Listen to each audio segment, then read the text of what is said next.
এই আমেরিকা ধ্বংস করে দিয়েছেন লিবিয়ার মতো একটি রাষ্ট্রকে, একটি দেশকে ধ্বংস করেছে। এই আমেরিকা ধ্বংস করে দিয়েছেন আফগানিস্তানের মতন একটি রাষ্ট্রকে, তারা ধ্বংস করেছে। এই আমেরিকা ধ্বংস করেছেন ইরাকের মতন একটি দেশকে। এই আমেরিকা ধ্বংস করে দিয়েছে ফিলিস্তিনের মতন একটি দেশকে। এই আমেরিকা ধ্বংস করে দিয়েছেন গাজার মতো একটা শহরকে বলে আলহামদুলিল্লাহ। ইউক্রেন এবং রাশিয়ার ভিতরে যে যুদ্ধ চলতেছে বা ধ্বংস হয়ে গেছে প্রায় ইউক্রেন, এর মদত জুগিয়েছেন আমেরিকা বলে আলহামদুলিল্লাহ। এমনি করে যেই রাষ্ট্রগুলোতে এমনকি মায়ানমারের যেই দুর্ঘটনাগুলো ঘটেছে, এর মদতদাতা ওই আমেরিকা, এর মদতদাতা ওই ভারত। এমন এত সুপ্রিম পাওয়ারের মতন একটি দেশের ভিতরে একটি শহর, যেই শহরটি ক্যালিফোর্নিয়া, এই ক্যালিফোর্নিয়ারে আপনার ওই দেশের সবচাইতে ধনবান ব্যক্তি, সবচাইতে সম্পদশালী ব্যক্তিরা ওই শহরের ভিতরে বসবাস করে। আর একটা জাতি বসবাস করে পৃথিবীর জমিনের ভিতরে সবচাইতে নোংরা, বেহায়া, নির্লজ্জ, সবচাইতে বেশি গুণাগার, যারা ফিল্ম করে, ছবি করে, যাদেরকে নায়ক নায়িকা বলা হয়, এই শহরের ভিতরে তারা বসবাস করে। আমার আল্লাহ রাব্বুল আলামিন তারা গাজার ভিতরে আগুন জ্বালিয়েছে। এই গাজার আমেরিকায় নির্বাচনের আগে বলেছে, গাজাকে যদি জ্বালিয়ে পুড়ে ধ্বংস করতে পারি, আমরা যদি নির্বাচনে জয়লাভ করতে পারি, গাজাকে জ্বালিয়ে ধ্বংস করে দেবো বলে নাউজুবিল্লাহ। তারা গাজাকে পুড়িয়েছে। আল্লাহ রাব্বুল আলামিন বলতেছেন, কুলিল্লাহুম্মা মালিকাল মুলক, আমি তো তামাম জগতের ক্ষমতাশালী, বলেন সুবহানাল্লাহ। এই তামাম জগতের ক্ষমতাশালী আল্লাহ রাব্বুল আলামিন দাবানলের ভিতর থেকে এক টুকরা আগুন, এই এক টুকরা আগুনকে ক্যালিফোর্নিয়ার ভিতরে আল্লাহ রাব্বুল আলামিন ছেড়ে দিয়েছেন, হুকুম দিয়েছেন আগুনকে। আগুনকে যদি আল্লাহ হুকুম দেয়, আগুন শোনে না। মনে করে হযরত ইব্রাহিম আলাইহিস সালামের আগুনের অগ্নিকুণ্ডের কথা। আল্লাহ আগুনকে বলে দিয়েছিল, কুল্লা ইয়া নার কুনি বারদা ওয়া সালামুন আলা ইব্রাহিম, হে আগুন খবরদার আমার ইব্রাহিমের প্রতি তুমি নাতিশীতোষ্ণ হয়ে যাও, গরম হইতে পারবে না, ঠান্ডা হইতে পারবে না, এমন শান্তিদায়ক হবা যেখানে আমার ইব্রাহিম আরাম পায়, শান্তি পায়। ইব্রাহিম যেন তার অন্তরের ভিতরে ফিলিংস, তার অন্তরের ভিতরে শান্তি উপভোগ করতে পারে, বলেন সুবহানাল্লাহ। আগুনকে শুধু দাবানলের আগুনকে শুধু আল্লাহ হুকুম করেছে। 11 তারিখ, জানুয়ারির 11 তারিখ আগুন লেগেছে, এখন পর্যন্ত জ্বলতেছে। এখন পর্যন্ত কি করতেছেন? আমেরিকানের এই সুপ্রিম পাওয়ার সমস্ত শক্তি দিয়া যত প্রকারের তাদের এই আগুন নিবানোর জন্য যত প্রকারের তাদের মাধ্যম, যত প্রকারের তাদের ফোর্স ব্যবহার করা দরকার, সমস্ত কিছু তারা ব্যবহার করতেছে, কিন্তু আগুনের পরিবর্তন ঘটতেছে না। এর কারণ কি? ফিলিস্তিনকে ধ্বংস করার জন্য আমেরিকা,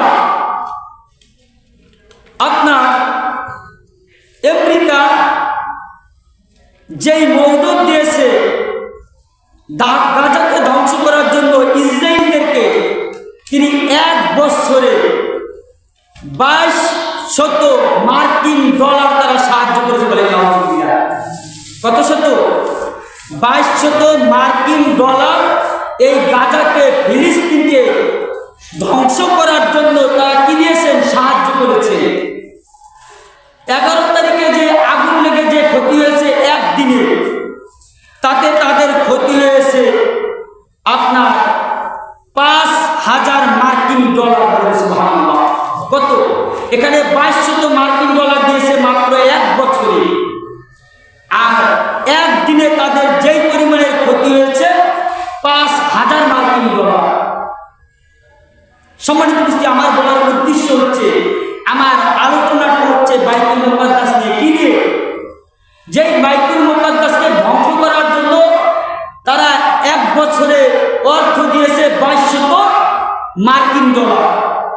সেই বাইতুল মুকাদ্দাস সম্পর্কে আল্লাহ রাব্বুল আলামিন পবিত্র কালামুল্লাহ শরীফে 15তম পারা প্রথম আয়াত সূরা বনী ইসরাঈলের ভিতরে আল্লাহ বলে দিয়েছেন, সুবহানাল্লাযী আসরা বিআবদিহি লাইলাম মিনাল মাসজিদিল হারাম ইলাল মাসজিদিল আকসা। এই আকসা নামক মিনাল মাসজিদিল হারামি ইলাল মাসজিদিল আকসা, এই মসজিদে আকসাটাই হচ্ছে জেরুজালেমের বাইতুল মুকাদ্দাস। বলেন সুবহানাল্লাহ। আল্লাহ বলে দিয়েছেন বারাকনা হাওলাহু লিনুরিয়াহু, এর চতুর্দিকে আমি আল্লাহ রাব্বুল আলামিন করে দিয়েছি বরকতময়। বলেন সুবহানাল্লাহ।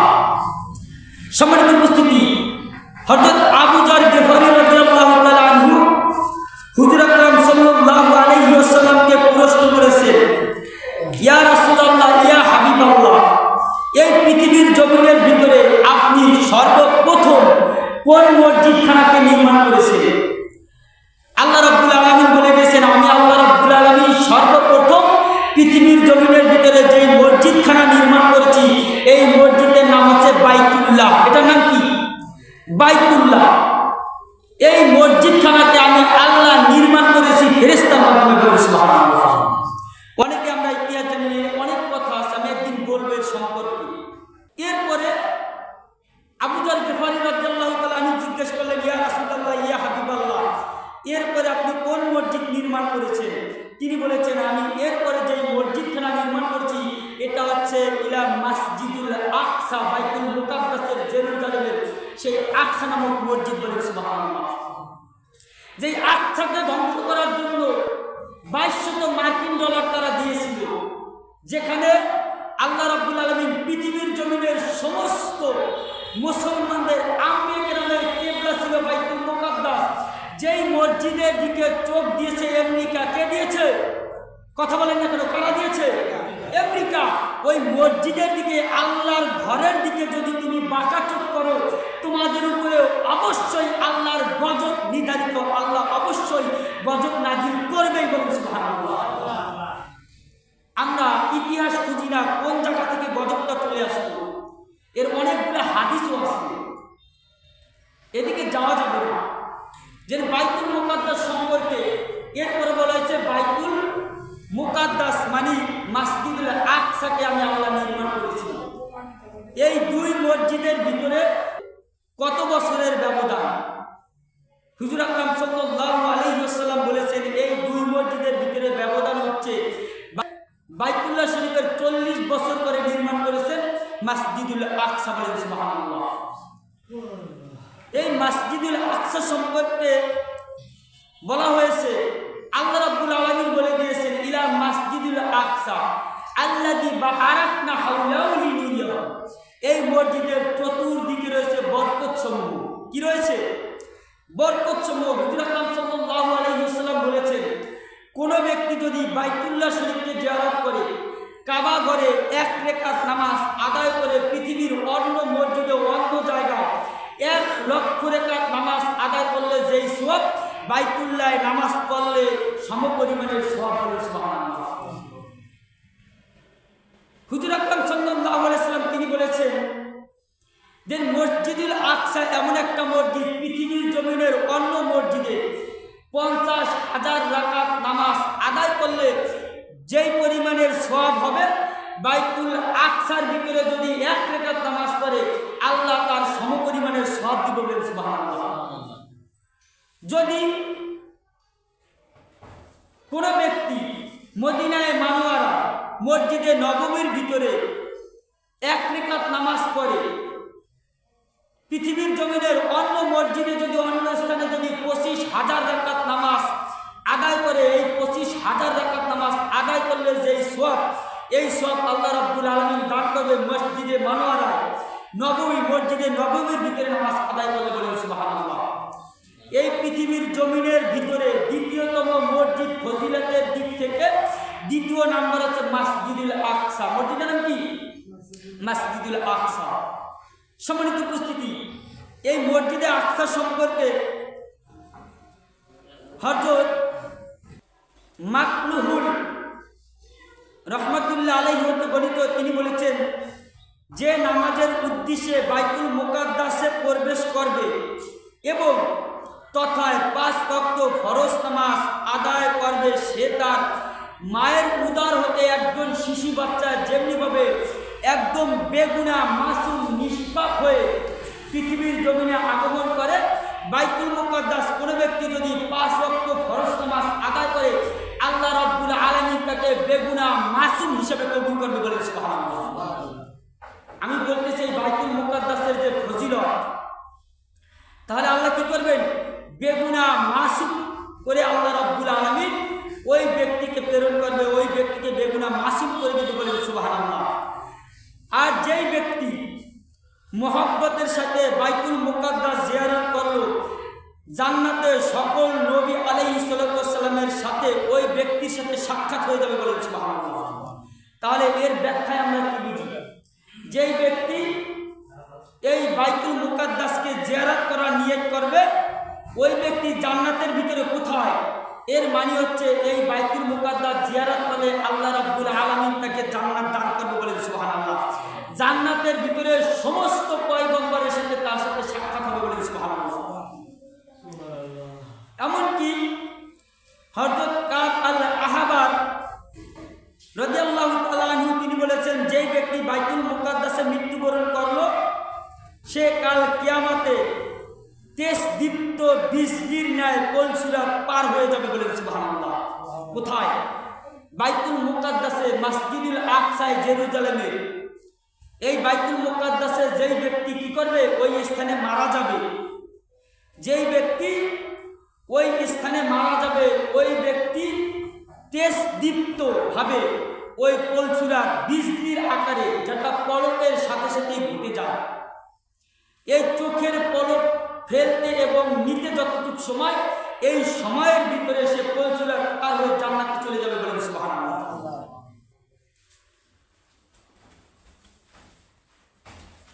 তিনি আরো বলেছেন, প্রত্যেক আসমানে ওঠার জন্য গেট রয়েছে। কি রয়েছে?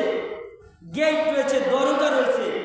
এই আসমানের মধ্যে যে গেট, এই গেট হচ্ছে বাইতুল মুকাদ্দাস মসজিদের সরাসরি উপরে বলে সুবহানাল্লাহ। সরাসরি কোথায়? এর উপরে। হুজুর আকরাম সাল্লাল্লাহু আলাইহি ওয়াসাল্লাম আরো বলেছেন, যেই ব্যক্তি সওয়াবের আশায় বাইতুল মুকাদ্দাস জিয়ারত করবে, আল্লাহ তাকে 1000 শহীদের সওয়াব দান করবে বলে সুবহানাল্লাহ। আল্লামা মুকাদ্দিম বলেছেন, যেই ব্যক্তি তার ভাইকে বলবে চলো আমরা বাইতুল মুকাদ্দাস জিয়ারতে যাই, আল্লাহ পাক উভয়ের গুনাহসমূহ মাফ করে দিবেন বলে সুবহানাল্লাহ। হযরত কাব আল আহবার রাদিয়াল্লাহু তাআলা আনহু বলেছেন, বাইতুল মুকাদ্দাসের এক দিনের অবস্থান 1000 মাসের উচ্চাইতেও নেয় বলে সুবহানাল্লাহ। বাইতুল মুকাদ্দাসের মসজিদের ভিতরে কোনো ব্যক্তি যদি এক রাত্র বা একটা দিন যদি থাকে আর সেখানে বসে ইবাদত করে, আর পৃথিবীর অন্য স্থানে বসে, এই ঈদ মসজিদ ছাড়া অন্য স্থানে বসে যদি 1000 মাস ইবাদত করলে যেই সওয়াব, একদিনের জন্য আল্লাহ সমপরিমাণের সওয়াব দান করবে বলে সুবহানাল্লাহ। অন্য হাদিসের ভিতরে এসেছে, কোন ব্যক্তি যদি এই বাইতুল মুকাদ্দাসের ভিতরে 1 মাস অবস্থান করে, তাহলে 1000 বছর অন্য স্থানে বসে যদি 1000 বছর পর্যন্ত ইবাদত করে, যেই সওয়াবে আল্লাহ রাব্বুল আলামিন 1000 বছরের সওয়াব দান করবে বলে সুবহানাল্লাহ। যেই ব্যক্তি বাইতুল মুকাদ্দাসের মৃত্যুবরণ করলো, সে যেন আসমানে মৃত্যুবরণ করলো বলে সুবহানাল্লাহ। আর যে ব্যক্তি বাইতুল মুকাদ্দাসের আশেপাশ থেকে মৃত্যুবরণ করলো, সে যেন বাইতুল মুকাদ্দাসের ভিতরে মৃত্যুবরণ করলো। হযরত আতা হুসাইনি রহমাতুল্লাহ আলাইহি বলেছেন, বাইতুল মুকাদ্দাসের সখরা গম্বুজের এই মর্মে ওহী প্রেরণ করা হয়েছে, কিয়ামতের দিন তোমার উপরে আমার আরশ স্থাপিত হবে। সখরাটা কি? যেই সখরা নামক একটি পাথর রয়েছে, যেটা বাইতুল মুকাদ্দাসে। কোথায়? বাইতুল মুকাদ্দাসে। এই সখরার উপরে আল্লাহ রাব্বুল আলামিন ওহী প্রেরণ করেছে যে, হে সখরা, কিয়ামতের ময়দানে আমি আল্লাহ রাব্বুল আলামিন তোমার উপরে, তোমার জমিনের উপরে আমি কিয়ামত সংঘটিত করব, হাসরের মাঠটা তোমার উপরে হবে বলে সুবহানাল্লাহ। এই হাসরের যে মাঠ হবে, এই মাঠের যে মেডেল পয়েন্টটা, এইটা হচ্ছে বাইতুল মুকাদ্দাস। এটার নাম কি? বাইতুল মুকাদ্দাস। সুবহানাল্লাহ। সম্মানিত উপস্থিতি, আমার যে বলার উদ্দেশ্যটা ছিল যে আমেরিকায় যে দগ্ধ হয়ে আগুন লেগে আপনার একটি শহর ধ্বংস হয়ে গেছে, এখন পর্যন্ত এই আগুন কি করে নাই?